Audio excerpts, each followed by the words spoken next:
వాళ్ళ ఊరు వెళ్ళాం మేము. అంటే వాళ్ళ ఊర్లో ఒక పల్లకి గోడకు పెట్టి ఉంది. పల్లకి అంటే మీకు ఐడియా ఉంది కదా, మోసుకెళ్తారు. అది గోడకు పెట్టేసింది. దానికి బంగారు రేకులు ఉన్నాయి, స్టోన్స్ ఉన్నాయి.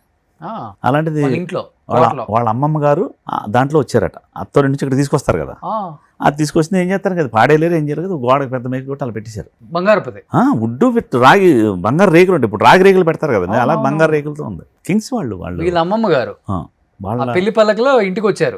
ఆ రోజులు మరి ఏం లేవు కదా, మోసుకొస్తారు అలాగే తీసుకొచ్చి అలా పెడతారు. అది మళ్ళీ ఎక్కడ వెళ్తే దాంట్లోనే అసలు అది చూస్తే మనకి కత్తులు కిరీటాలు ఏం గుర్తుకొస్తాయి.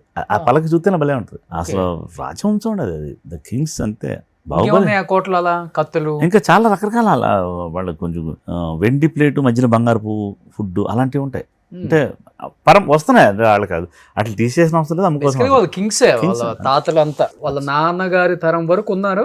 తర్వాత సినిమా ఇండస్ట్రీకి వచ్చిన తర్వాత దాన ధర్మాలు ఎక్కువైపోయాయి. లేదు, కృష్ణరాజు గారు మీకు కావలికి మంది ఇచ్చేవాడు. ఆయన పచ్చకావలికి మంది ఇచ్చేవారు మాకు. ఎందుకంటే మెడ్రాస్ నుంచి నాకు తెలుసు ఆయన వెళ్ళటం కలవడం గురుగారిని.